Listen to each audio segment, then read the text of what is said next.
Yo, Geeks, Such here coming at you with Katawa Shoujo. Don't know what Katawa means, but I know Shoujo, I'm pretty sure means girlfriend?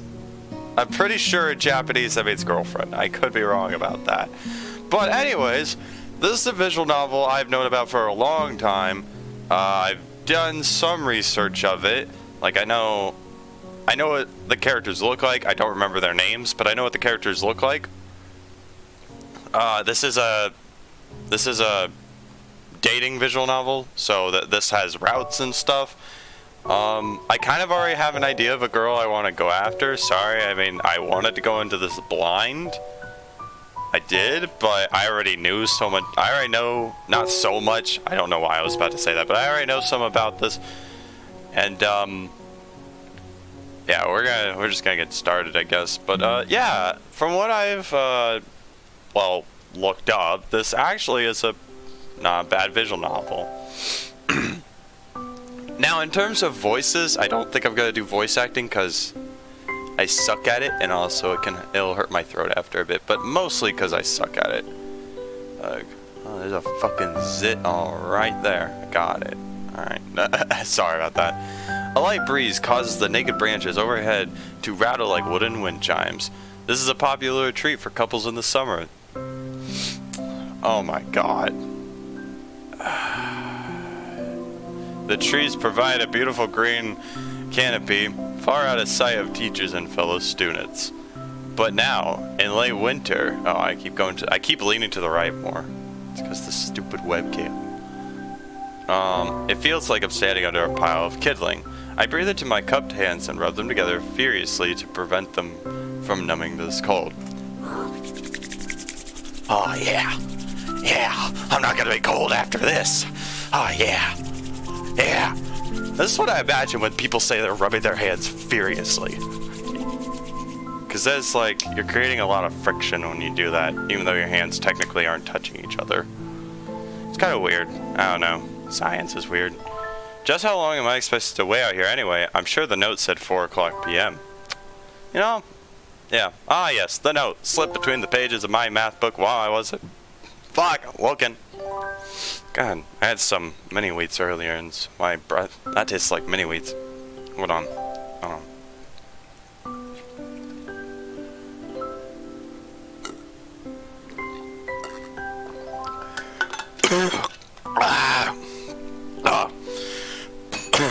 This is gonna probably be a longer video than I expected if I keep stalling. Stalling? I'm sorry. At least I'm not monetized. I'm not trying to make money so I can make all the jokes I want. As far as cliches go, I'm more of a fan of the letter in the locker, but at least this shows a bit of initiative. Whatever you're into, buddy. I'd rather they just come to me, I guess, with it directly. Although, the first girl that had a crush on me, when I asked her out, she said yes. And she said she liked me. The second girl, she used one of my friends to tell me, because she didn't care if I knew. She wanted me to know. Huh. Yeah, no, I'd rather people just come to me about it. As I ponder the meaning of the note, the snowfall gradually thickens. The snowflakes silently falling from the white painted sky are the only sign of time passing in this I have said this word before, and god damn it, I'm gonna say it now! Stagnant world. We did it, boys! Ah, I popped my elbow. Their slow descent upon the frozen forest makes it seem like time has slowed to a crawl. The rustling of dry snow underfoot startles me. It kind of startled me too, I'm not gonna lie. The quiet mood, someone is approaching me from behind.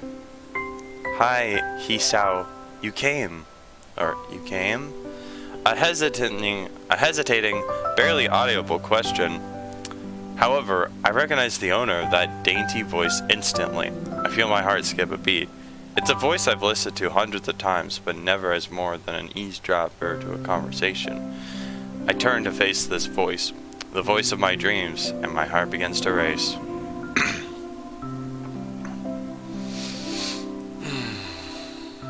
I'll figure out a more comfortable. Wait, what happens if I sit here like I normally do?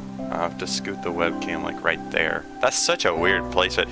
It's really awkward because like the way. So imagine this: where my webcam is centered for me, but I'm not centered with my monitor. Then that means. Yeah, no, I'm just realizing this because like my monitor like is like. See, I guess like right here is like where the camera is, the edge, but the edge goes like edge of the. I don't know what I'm trying to say. I don't know. Anyways, I'm gonna move on. Iwanako, I got a note telling me to wait here. It was yours? Damn it, I spent all afternoon trying to come up with a good line, and that was the result. Yeah, you messed up, kid. Pathetic. You fucked yourself, kiddo. Ahem. Yes, I asked a friend to give you that note. I'm so glad you got it. A shy, joyous smile that makes me so tense I couldn't move a single muscle even if I tried. Oh. My heart is pounding now as if it were trying to burst out of my chest and claim this girl for itself. So, here we are, out in the cold. Once again, the wind stirs up the branches. The noise is music to my ears. Iwanako flinches ever so softly against the gust of wind. As it passes, she rights herself as if supported by some new confidence. Her eyes lock with mine, and she lazily twirls her long, dark hair around her finger. All the while, the anxious beating of my heart grows louder. Interesting. My throat is tight. I doubt I could even force a word out if I tried. You see, I wanted to know if you'd go out with me. Oh, damn! Oh, damn! We're just getting out there with that question. I stand there, motionless, save for my pounding heart. I want to say something in reply, but my vocal cords feel like they've been stretched beyond the breaking point. Isao. I reach up to try to massage my throat, but this only sends spikes of binding pain along my arms. Isao! My whole body freezes, save for my eyes, which shoot over in terror. Isao! Damn it, Isao! The beating of my chest suddenly stops and I go weak at the knees. The world around me, the canopy of bare branches, the dull winter sky, Iwanako running towards me, all these fade to black. The last things I remember before slipping away are the sounds of Iwanako screaming for help and the incessant chatter or clatter of the branches above. Get fucked! Get fucking fucked, kid! Body, now you're in the hospital. What the fuck are you gonna do about it? I'm just kidding. This is a very serious thing, and do not take these things lightly, kids. Beep! Beep! Beep! Beep! Beep! Beep! Beep!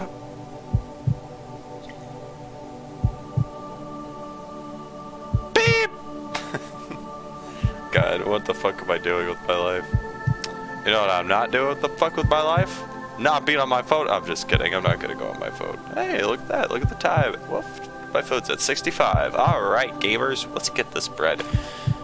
Someone Snapchat me. Do I have time to check this right now, actually? Hold on. I know I'm in the middle of a video, but, nothing's happening. God damn it. Alright.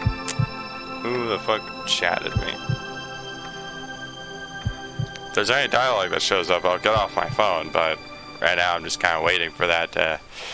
I'm too lazy to edit this out. You guys should know this by now. I'm lazy.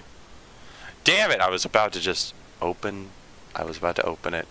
It's been 4 months since my heart attack. Oh, heart attack. That makes sense. Oh, I just realized I think my webcam's fucking with it. Hold on. Let me see if I can, like... I'm gonna, like, shrink my webcam size. That should be fine. Yeah, there we go. That should be fine. Okay. Sorry, I was just fixing that. In that whole time, I could probably count the times I've left this hospital room unsupervised on one hand. For months, it is a pretty long time when you're left alone with your thoughts, so I've had plenty of time to come to terms with my situation. Arhithema?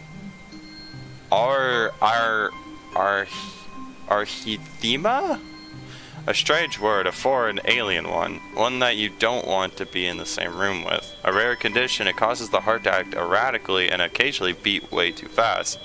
It can be fatal. Apparently I've had it for a long time. They said it was a miracle that I was able to go on so long without anything happening. Ah, so this is the first time it's ever happened. Okay, alright.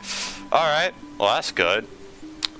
Is that really a miracle? I guess it was supposed to make me feel better, more appreciative of my life. It didn't really do anything to cheer me up. My parents, I think, were hit harder by the news than I was. They practically had 2 marriages apiece. I had already had a full day by then to digest everything. To them, it was all fresh. They were even willing to sell our house in order to pay for a cure. Of course, there wasn't a cure. Because of the late discovery of this condition, I've had to stay at the hospital to recuperate from all the treatments. When I was first admitted, it felt as if I was missed. For about a week, my room was the ward was full of flowers, balloons, and cards, but the visitors soon dwindled and all the get-well gifts began trickling down to nothing shortly after. I realized that the only reason I had gotten so many cards and flowers was because sending me their sympathy had been turned into a class project. Maybe some people were genuinely concerned, but I doubt it. Even in the beginning, I barely had visitors. By the end of the first month, only my parents came by on a regular basis. Iwanika was the last to stop visiting. After 6 weeks, I never saw her again. We never had that much to talk about when she visited anyway. She didn't touch the subject that was between us on that snowy day ever again. So, can you really blame her, though?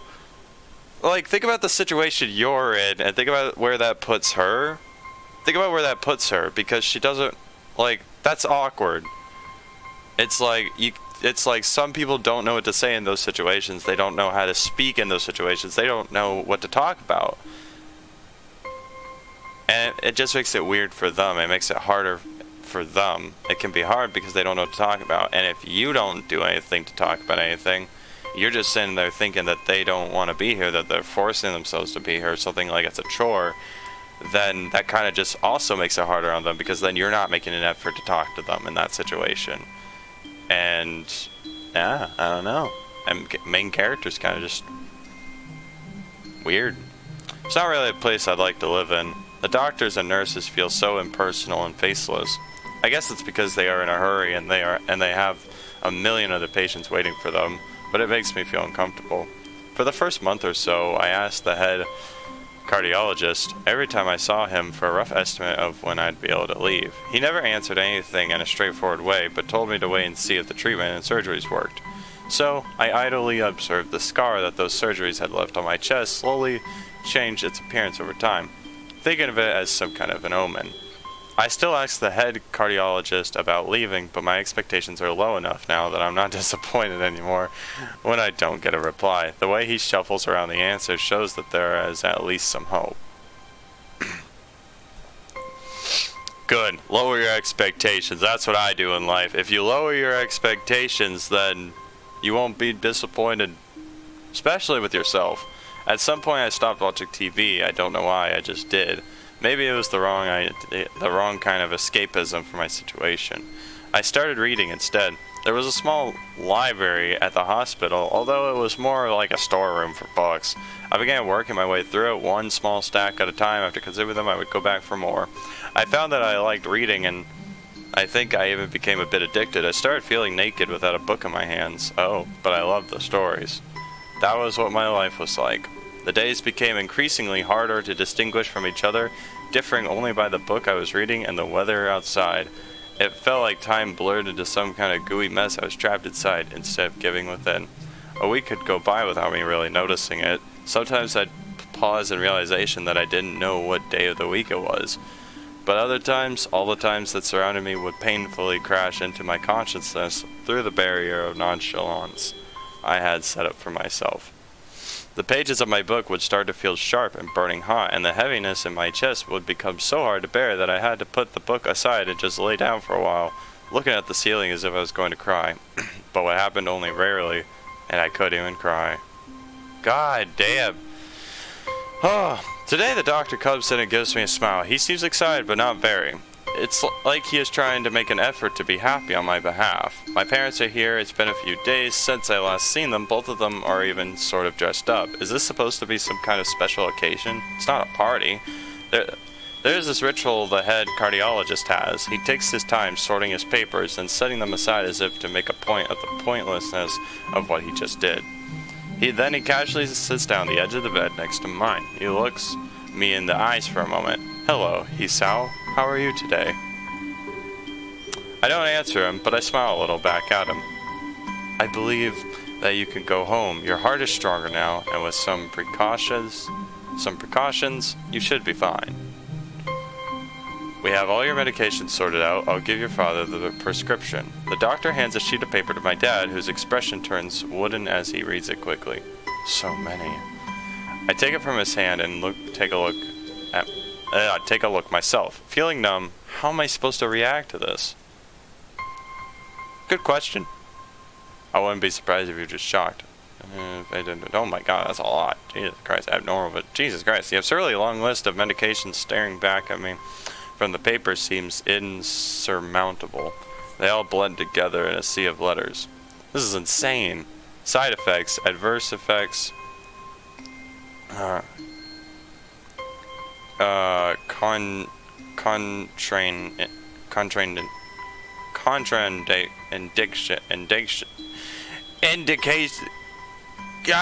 contraindications are listed line after line with cold precision. I try to read them, but it's so futile. Yeah, it quite literally is, since I can't pronounce the words. Ah! Sorry for the scream. Sorry. I can't understand any of it. Attempting to only makes me feel sicker. All this for the rest of my life? Every day? You're not breathing enough. I'm afraid that is the best we can do at this point. However, new medications are always being developed, so I wouldn't be surprised to see that list fade over the years. Years? What kind of confidence booster is that? I'd have felt better if he hadn't said anything at all. Also, I've spoken with your parents, and we believe that it would be best if you don't return to your old school. What? Please, calm down, Hisao. Listen to what the doctor has to say. Calm down? The way he says it tells me he knew full well that I wouldn't like it. Am I going to be homeschooled? Whatever my concern shows, it's ignored. We all understand that your education is paramount. However, I don't think that it's wise for you to be without supervision. At least not until we're sure that your medication is suitable. So, I've spoken to your parents about a transfer. It's called a school called Yamaku Academy that specializes in dealing with disabled students. Disabled? What am I? It has a 24-hour nursing staff, and it's only a few minutes from a highly regarded general hospital. The majority of students live on the campus. Think of it as a boarding school of sorts. It's designed to give students a degree of independence while keeping help nearby. Independence? It's a school for disabled kids. Don't try to disguise that fact. If it really was that free, there wouldn't be a 24-hour nursing staff, and you wouldn't make a hospital being nearby a selling point. Of course, that's only if you want to go, but your mother and I aren't really able to homeschool you. We went out there and had a look a couple weeks back. I think you'd like it. It looks like I really don't have a choice. Compared to other heart problems, people with your condition usually tend to live long lives. You'll need a job one day, and this is a good opportunity to continue your education. There isn't an opportunity. Don't call it an opportunity. Don't call it a goddamn opportunity. Well, you should be excited at the chance to go back to school. I remember you wanted to return to school, and while it's not the same one, special school, that's an insult. That is what I wanted to say. It's a step down. It's not what you think. All of the students there are pretty active in their own sort of way. It's geared towards students that can still get around and learn, but just need a little help in one way or another. Your father's right, and many of the graduates of the school have gone on to do amazing things. A person doesn't have to be held back by their disability. One of my colleagues in another hospital is a graduate. I don't care. A person doesn't have to be held back by their disability. That's what a disability is. I really hate that something so important was decided for me, but what can I do about it? A normal life is out of the question now. It's funny. I'd always thought my life was actually kind of boring, but now I miss it. I want to protest. I want to blame this lack of reaction on shock or fatigue. I could easily yell out something now, something about how I can go back to school anyway, but no. I don't say anything. The fact is that I know it's futile. I look around the room, feeling very tired of all this. The hospital, doctors, my condition, everything. I don't see anything that would make me feel any different. There really isn't a choice. I know this. But the thought of going to a disabled school, what are those even like? As much as I try to put a positive spin on this, it's very difficult. But let me try. A clean slate isn't a bad thing. That is all I can think of to get me through this. At least I still have something. Even if it's a special school, it's something. It's a fresh start. My life isn't over. It would be a mistake to just resign myself to thinking that. At the very least, I'll try to see what my new life will look like. Well, good for you, main character. Good for you. 20 minutes in. Looks like we're finally going to school. Finally out of the hospital. Yes. God. Life expectancy. Is that what the main character looks like? Neat. The gate looked far too pompous for what it was. In fact, gates in general seem to do that, but this one especially so. Red bricks, black wrought iron, and gray plaster assembled into a whole that didn't feel welcoming at all. I don't know, that feels welcoming. Kinda looks like the entrance to a rich person's house. I wondered if it looked like what a gate for a school should look like, but couldn't really decide. Probably no. Of course, I didn't want to get stuck on thinking about the gate for too long, so I entered through it with a brisk pace, and that's felt surprisingly fast or good. Moving forward feels good. So I walked towards the main building of Yamaku Academy with this brisk pace. I'm alone, as my parents are taking my stuff to the dorms, and there's supposed to be someone waiting for me. The grounds are incredibly lush, filled with green. It doesn't feel like the kind of grounds a school would have, more like a park with a clean walkway going past trees and the smell of fresh cut grass and all other park-like things. Words like clean and hygienic pop into my mind. It makes me shudder. I shake them off. Stay open-minded now. It's your new life. You have to take it as it comes. That's what I tell myself. A few big buildings loom behind the leafy canopies. Too big and too many for just a school.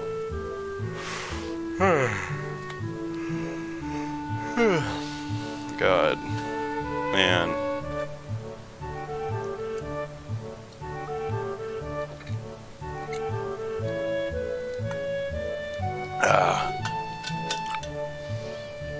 Everything seems off. It's different from what I thought. Oh, sorry if you heard that. It's different from what I thought I knew about schools.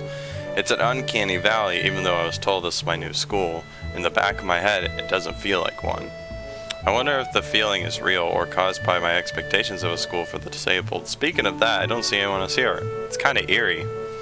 It makes me wish there was somebody here so I could anchor myself to something tangible instead of having this feeling that I stepped into another dimension. I can't read. God. How did I graduate? High school, that is. The trees hum with the wind and the green hues flashing all around me catch my attention. It makes me think about hospitals again. How they say that the operating rooms are painted green because green is a calming color. So why am I feeling so anxious despite all this greenery?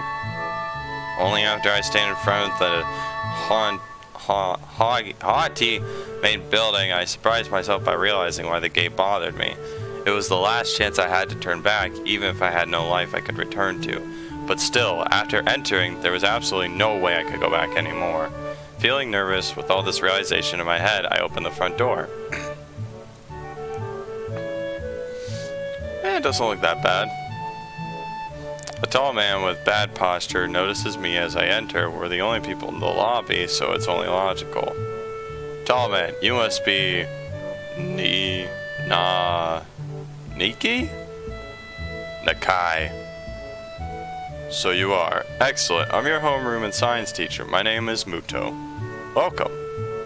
We exchange a handshake that is neither firm nor sloppy, and he looks at his watch. The head nurse asked you for a brief check-in visit, but there's no time for that now. Oh, should I go later? Yes. Afternoon is probably fine. We should get going and introduce you to the rest of the class. They're already waiting. Waiting for me? I don't really like being the center of attention, but I guess it's inevitable in a situation like this. Somehow, not knowing what is waiting for me makes me feel really nervous. Thinking of this, I almost miss what the teacher's saying. See, I don't like this. I've gone through something like this before. Only like once or maybe a couple times or something, but I think only once. I'm pretty sure it's only been once, but like, I had a schedule change, and the schedule change, like, I ended up getting swapped into a class where I only had like one friend in that class, and the rest were like, they were students that I knew, but I didn't really know them. I just knew them by name, but I didn't know who they were, you know. I didn't know what they were like and stuff.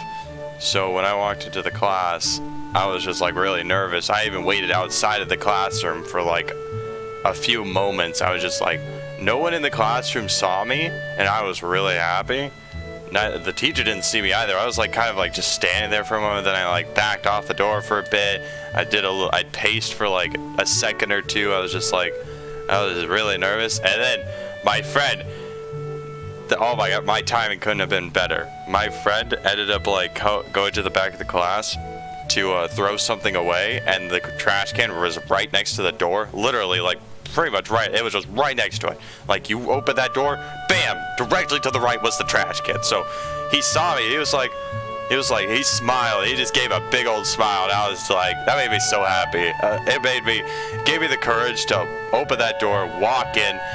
And I was just like, I was really happy that he did that, because I think I would have been standing out there for a couple minutes or something before anyone noticed. And there was a classroom to my left too. I don't know, I don't think I ever thought about that at the time, but I'm looking back on it now. How did those students think, what did those students think of me? Like the ones from that classroom, what did they think of me? Did they see me?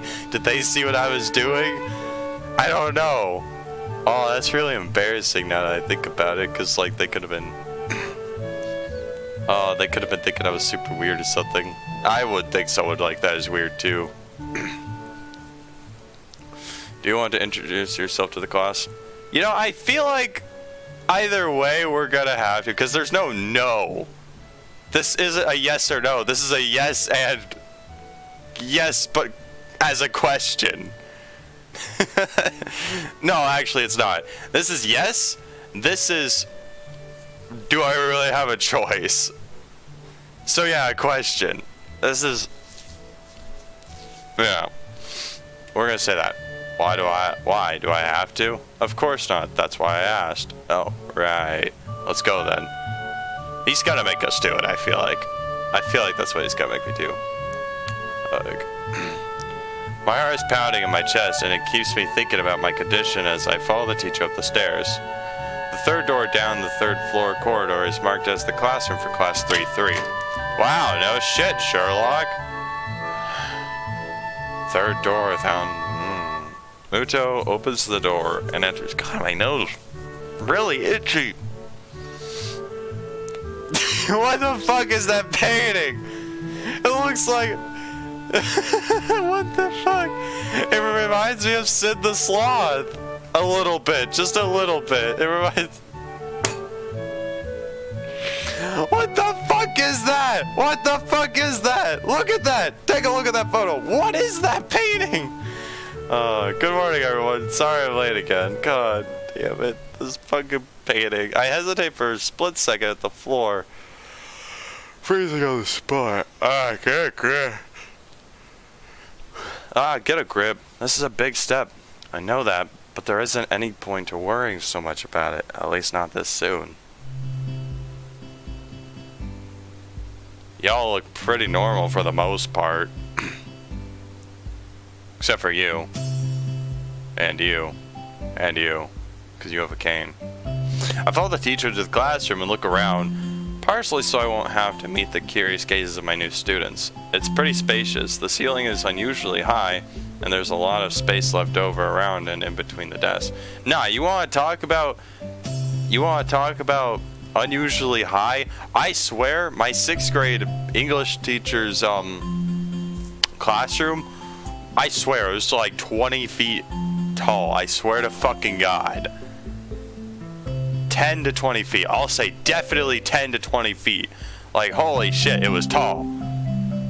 And students would like throw pencils up and shit, and they would actually somehow get in the ceiling, and I'm just like, hello, pencils, come back down anytime you want. Hello, pencils, where are you at? I don't know. An entire wall taken up by blackboards and the high, old-fashioned windows only make it seem larger. The students' desks are just standard wooden desks. And with a shelf underneath for books and wooden chairs with metal frames.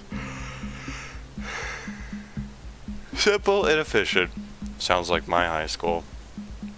Except, like, at my high school, our desks were, like, not even half that size. Maybe half the size. But those are, like, long. They're, like, really wide desks. Mine were, like, just perfect, not perfect squares, but squares. They weren't perfect squares, but they were squares. I stopped walking in front of the classroom and faced the other students. They all look normal, like students in any high school, but then why would they be here?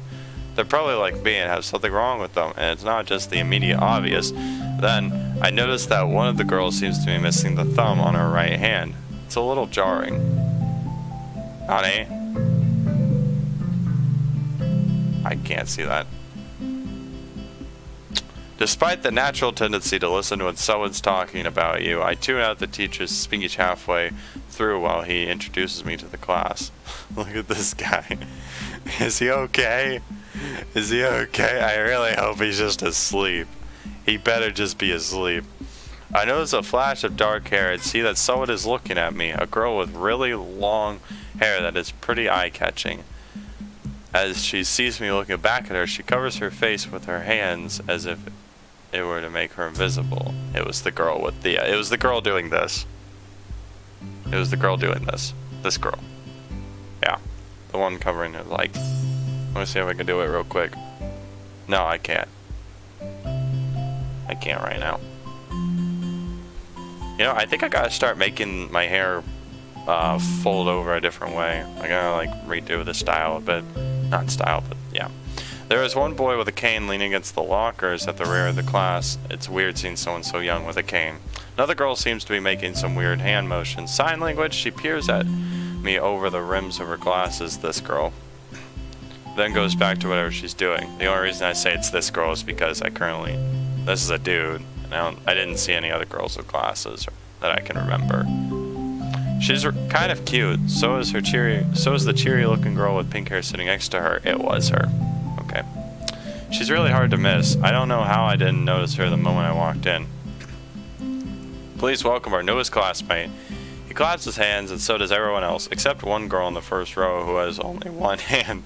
I cringe a little, but hide it by bowing and thanks for this applause I did not deserve. Oh my god, so that brings up another story back when I was in 6th grade. I think I was in 6th grade. I was either in 6th grade or 8th grade. And I remember there was this teacher at my school who actually had a missing hand. Like, it was just a nub. It was actually just a nub. And I remember I said something. And I think it was a really rude, I think it was just a rude joke. Like, it was an immature joke with one of my friends. And I think, like, she heard me. And only me. And so, like, she was, like, walking past us and she was going into her classroom or whatever. And then, like, she heard me. So she came back and she scolded me. And I was like, oh, I'm sorry. I'm sorry. I didn't mean it. I'm sorry. Like, back then, I was just sorry I got caught. I wasn't really, like, I don't know. Yeah, I'm sorry that she lost her hand, but I can't have sympathy or not sympathy. I can't feel guilty about that. Like, all I did was tell a harmless joke. But back then, I took it a bit more seriously, and I was like, oh, I shouldn't have made the joke. I was a snowflake back then. Like, a huge snowflake back then. God, I'm a lot stronger than I was back in 8th grade. 8th grade me was super weak. After the applause, there was a brief silence that nobody seems to want to be responsible for breaking. The teacher soon realizes that he should probably say something. He opens up with some unintelligible noise, shuts up as he loses his momentum, and then starts introducing me. Nobody seems to be too interested. Maybe I should have said yes to the self-introduction thing. Probably realizing he doesn't know anything about me, he just ends up saying my name wrong again and asks me to write it on the blackboard. I do that and turn back to face the class feeling awkward. I'm sorry, this is another story from my school days. In elementary school, my 2nd grade teacher did not know my name, could not spell my name right, nor even knew what my real name was for like 2 months. Not 2 months, it was like a month. At most. Because for a while, he spelled my name as Kevin. He thought my name was Kevin, and he was my teacher. He had a list of attendance. He had an attendance list of all the students in his class, and he called me Kevin. Kevin. And I was like, and I just let that go for a few days. I really don't know why. I guess I was just really awkward about it as a kid. I was just like, and then one day, he called me Kevin. I was like, my name's Devin. And he's like, oh, sorry. I've been calling you Kevin all this time. Oh, I'm so sorry. And then, like, he rewrote my name, but he spelled it Devon. Even though some people say that is Devin, but it's Devon. That's because, oh, does it sound like I? It does not. It's Devon. Sorry, but, like, I hate when people think it's the same thing. It's not the same thing. It's not the same thing. Like, Devin is different than Devon. It's a different... That's a whole nother topic for another video. I'm not going to talk about it right now. I listened to the teacher as he wrote about getting along while letting my gaze sweep across the classroom. Everyone seems to be listening to him intently, and when he's done, they clap their hands again, which feels like a weird thing to do. The first row girl claps on this round, with her one hand against her other wrist that ends up in a bondaged stump. It makes me feel a little bad. We're going to be doing some group work today, so that'll give you a chance to talk with everyone. Is that okay with you? Yeah, it's fine with me. That's good. You can work with Hakamichi. She is the class representative. She can explain anything you might want to know, and who else would be able to do that better, right? How could I know? The teacher passes out the day's assignments and announces that we will be working in groups of 3. It hits me that I don't know who Hakamichi is. Slow, the teacher seems to catch my helpless expression. Oh, right! Hakamichi is right there. Shizune Hakamichi. As he calls out her name, the cute, bubbly-looking girl with bright pink hair and gold eyes waves her hand at me. I take a seat next to her by the window. Hey, I guess you're Hakamichi, right? It's nice to meet you. Ha ha ha ha! What? I'm caught off guard by her laughter. It's nice to meet you too, but I'm not Hakamichi. I'm Misha. This is Hakamichi. Shi-chan. Oh. Baited. Soja baited. Giggling, Misha points to the girl next to her, the one I saw using sign language before. It looks like she has been acting strange, or has been staring at me this whole time. She nods once nonchalantly to show that she acknowledges my presence, but only barely. She has short yet carefully, neatly brushed hair, a pair of oval-shaped glasses balanced on the tip of a dainty nose, dark blue eyes that seem to alternate every few seconds between analytical and slightly bored. It's nice to meet you. She immediately looks at Misha, who smiles and makes quick gestures with her hands. Hakamichi nods and makes a few gestures of her own. I start to wonder if the teacher was messing with me, saying things like, you'll be able to talk to people and try to explain things. That's a fucked up joke, but it's fucking hilarious. I can see you're a little confused, right? Right? But I understand why you would think I was Shi-chan. Shi-chan is deaf, so I'm the person who translates things back and forth for her. I'm an interpreter. She says, it's nice to meet you too. You're the new student, aren't you? Well, Shi-chan, of course he is. If he wasn't, he would have been standing up there for no reason, right? Right? Misha looks at me with a weird expression, then continues.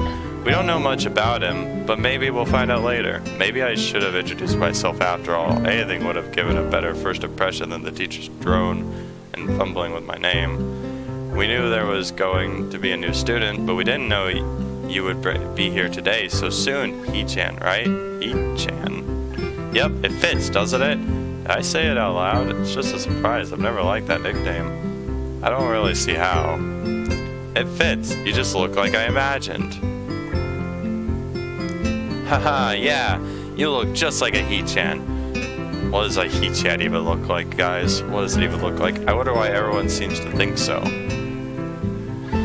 Hakamichi taps her fingers on the desk to get Misha's attention. They gesture back and forth to each other excitingly, then their hands a blur. Misha seems a little overwhelmed. Sorry about that. Shi-chan wants you to know that she's the class rep, so if there's anything you need to know, you can feel free to ask her. Do you like the school so far? We could show you around a little if you haven't had the time to walk around and familiarize yourself with. Misha stumbles with the hard word a bit, making it stick out in her own otherwise fluid transition. Today, that would be pretty helpful, yeah. I just kind of came straight to class today. Or thanks. Ha ha ha! That's no good. You should always try to learn as much as you can about where you're going before you go there. Not just with school, either. Anyways. Alright, always. Even if it's a trip to the convenience store. Really? Shi-chan? Ha ha ha! Learn about where you're going? I guess I didn't bother to do that, or just didn't care enough to do so. Me. I didn't look forward to this anyway, or this, even if I committed myself to go along with it half-assedly, but anyway, I don't say anything, and Misha sighs something that ends in a shrug. What was that? It seems like it was about me. I feel like slumping over in my seat. Both of them are smiling, but that shrug hit me unexpectedly deep. You look down. Are you okay? Don't take it the wrong way, please. I hate it when people are afraid to ask questions. That's how people learn things, by asking. Yeah? Asking for help is perfectly normal, as much as needing help. Stop looking like you just failed a test. Wahahaha! Alright. And another thing. You don't have to call Shi-chan something so formal like Hakamichi or class rep all the time. Just call her Shi-chan. And then she starts blushing. Ha! Okay, maybe that's too casual. Maybe Shizune would be more appropriate. Yep. Shizune is fine. Okay, that would be a lot easier for me. I feel a lot more at ease. Both of them seem so friendly, so I feel like an idiot for being so apprehensive earlier. Especially with Shizune, who I assumed would be all business. Well, she still seems like that, just less so, I guess. Huh? Oh, right, we haven't even touched the assignment. We should start work now, or Shi-chan will get mad. The assignment is also kind of long, so we would start now if we wanted to finish it before the end of class. Wahaha, that too! Shizune glares at the two of us impatiently. I don't need to know sign language, I understand that. Okay, I get the message. After class, we could take a walk around the grounds together. It's a nice day today, okay? The assignment was actually very challenging to get through, combining aspects of being both difficult and unnecessarily long. Still, we finished it a few minutes early than anyone else in the class, despite our late start. Shizune and Misha are really capable. They're quite different, though. The class rep is as calm and professional as she looks, while Misha is a lot more playful and girlish, not to mention a little more easily distracted. To be honest, the two of them did most of the work. I feel guilty about that. The clock tower bells ring, signaling the end of the period. Time for lunch. Without knowing what else to do, I follow Misha, who is beckoning me into the hallway and down the stairs. We descend even below the lobby where I met Muto, down to the bottom floor. Just like everything in this school, the cafeteria seems too spacious and oddly modern in contrast to the classic exterior. Its big windows open to the courtyard towards the main gate. Alright! Well, is this like a... here we go. Save. Create new save state. Save. Yes. Alright. Well, that's gonna do it for this first episode of Katawa Shoujo, guys. So far we've met 2 girls. We're at 40 minutes playtime, apparently, so that's good. Yeah, I guess we'll see more girls next time. I don't know how long the next video is gonna be. Probably another 40 to 60 minute video, probably. Maybe even longer than 60. I don't know. I don't normally do over 60 minute long videos. So, anyways, thank you guys so much for watching. I hope you enjoyed it. If you did, hit that like button. And if you want to see more of my content, hit that subscribe button. And if you want to help support my channel, hit that subscribe button as well right down there. And if you want to be notified when I actually upload videos like this, hit that bell icon as well. I think it's right down there. And once again, thank you all so much for watching. I really greatly appreciate it. I'll see you all in the next video. Peace out.